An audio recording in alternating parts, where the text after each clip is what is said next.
Nous étudions le commentaire de Sri Aurobindo sur l'Upanishad de Kaila et venons de terminer le deuxième chapitre où il traite du premier verset et de la question de la divinité.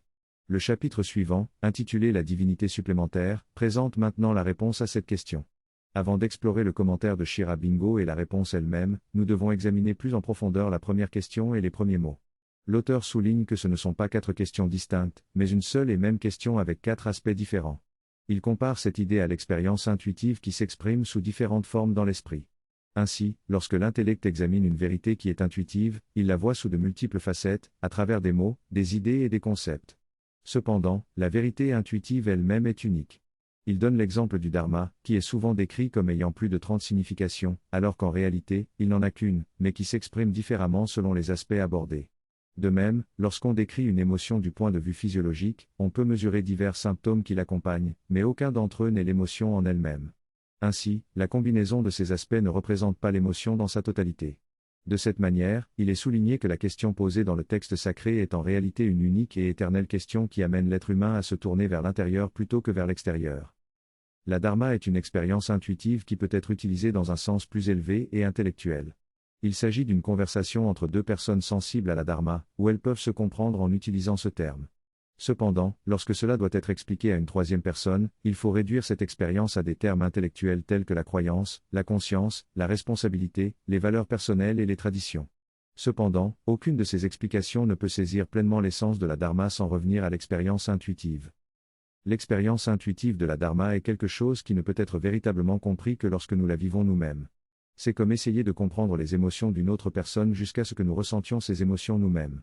L'expérience intuitive est multidimensionnelle et nous permet de percevoir le monde sous différents angles et de différentes facettes.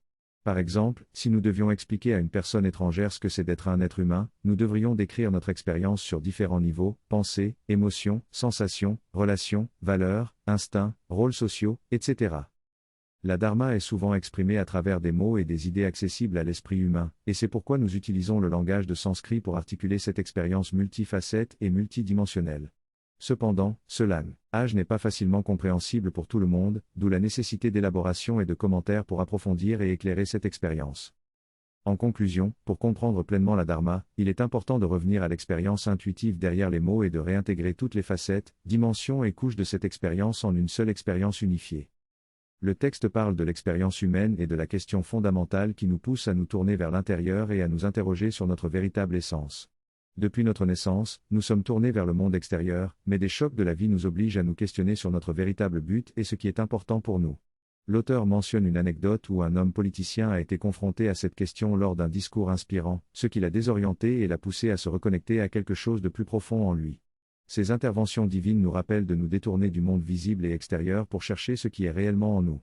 Finalement, la véritable essence de chaque individu doit se révéler au-delà des apparences et des masques, pour embrasser notre véritable réalité intérieure. Le corps et l'ego sont des surfaces derrière lesquelles se cache une vaste inconnue. Nous sommes déjà cette réalité cachée, mais nous devons encore grandir pour l'incarner pleinement dans notre expérience humaine. C'est comme si notre expérience humaine était une fine couche projetée sur un écran, derrière lequel se trouve une immense inconnue. Nous devons émerger de cette masquerade de phénomènes et devenir notre vrai être, qui est bien plus profond et réel que tout ce qui se passe à la surface. Ce processus d'émergence se produit lorsque l'âme se sent piégée et commence à se sentir étouffée. C'est alors qu'elle cherche à trouver sa véritable réalité en se tournant vers l'intérieur. Cette quête intérieure devient plus attrayante que tout ce que les sens peuvent offrir. Bien que nous continuerons à profiter des plaisirs sensuels, nous ne serons plus satisfaits en regardant simplement vers l'extérieur et chercherons à explorer les réalités intérieures. Ce texte souligne l'importance de tourner notre attention vers l'intérieur de nous-mêmes, vers une réalité plus profonde et plus concrète. L'auteur explique que notre tendance à nous tourner vers l'extérieur est motivée par le désir d'élargir notre existence et d'acquérir une connaissance accrue. Nous valorisons les expériences de la vie parce qu'elles nous permettent de grandir, d'apprendre et de trouver de la satisfaction. Cependant, l'auteur invite à réfléchir sur ce qui nous pousse à faire cette transition et pourquoi nous sommes souvent attirés vers les plaisirs superficiels au lieu de chercher le vrai bonheur intérieur. Il explique que cela est dû à la valeur que nous accordons à notre être actuel, malgré ses imperfections et sa fragilité. Nous cherchons à élargir notre être, à acquérir des connaissances et à trouver de la joie et de la satisfaction, ce qui nous pousse à payer le prix de l'expérience de vie.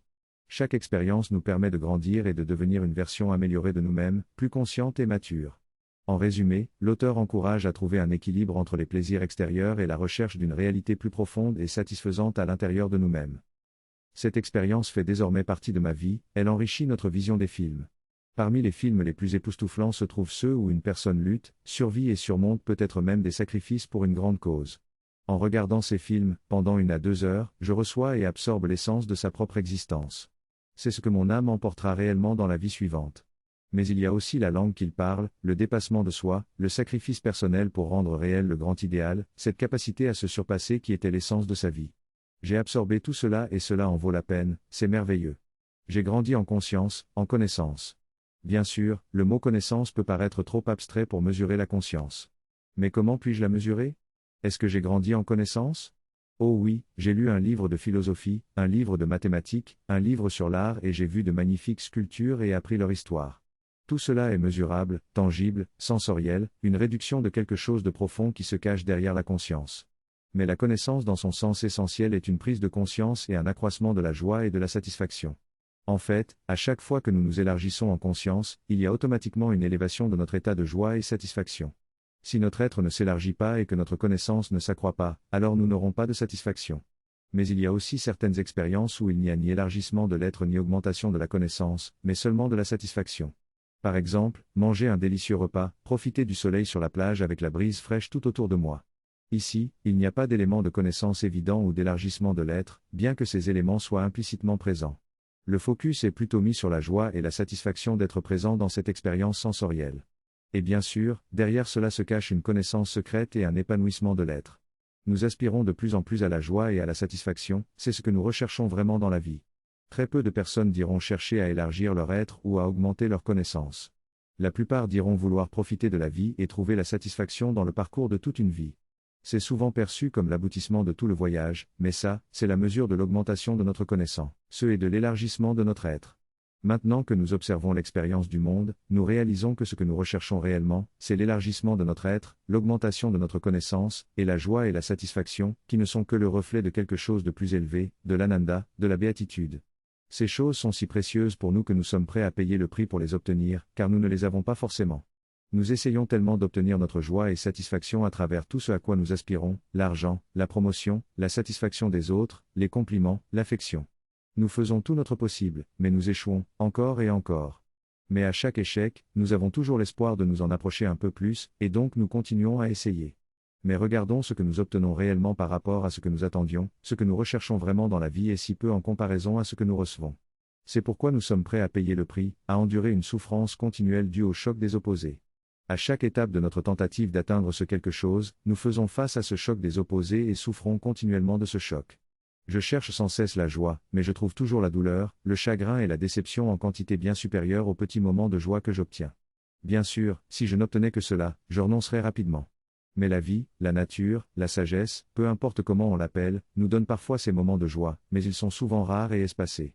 Et à chaque fois, nous devons abandonner ce que nous poursuivons et recommencer. Il y a une attraction bien plus puissante qui le pousse vers l'au-delà, une offre secrète d'une récompense si grande qu'elle équivaudrait à un prix de cinéma pour toutes les renonciations possibles qu'on pourrait lui demander ici. Nous trouvons donc très difficile d'abandonner cette personne malgré toutes les difficultés, à moins qu'il y ait quelque chose de bien plus puissant comme attraction pour le pousser vers l'au-delà. Cette offre est quelque chose que nous ne sommes même pas capables de pleinement apprécier et qui promet quelque chose qui n'a pas de sens pour moi. C'est pourquoi il dit que c'est une offre secrète. On vous demande de choisir 2 portes au hasard, derrière l'une d'elles se trouve une récompense. Si vous perdez tout. Si vous restez et faites un choix, vous pourriez obtenir quelque chose 10 fois plus grand ou tout perdre. Parfois, cela est dit, parfois cela ne l'est pas, et si ce n'est pas dit ou dit de manière vague, vous êtes confronté à une offre secrète d'une récompense si grande qu'elle équivaudrait à une renonciation totale de tout ce que vous avez cherché toute votre vie. Et maintenant, il décrit cette offre, non pas un devenir élargi, mais un être infini. Une conscience essentielle et une réalité lumineuse inondée. Une délicieuse immortalité. Cette offre n'est pas une simple expansion de notre être, mais une connexion à l'infini, à l'être infini où nous sommes un avec le tout. La lutte incessante pour grandir et devenir est totalement inutile. Tout cela est offert dans cet être infini. De plus, cette offre inclut non seulement l'univers matériel, mais toutes les réalités cosmiques multidimensionnelles.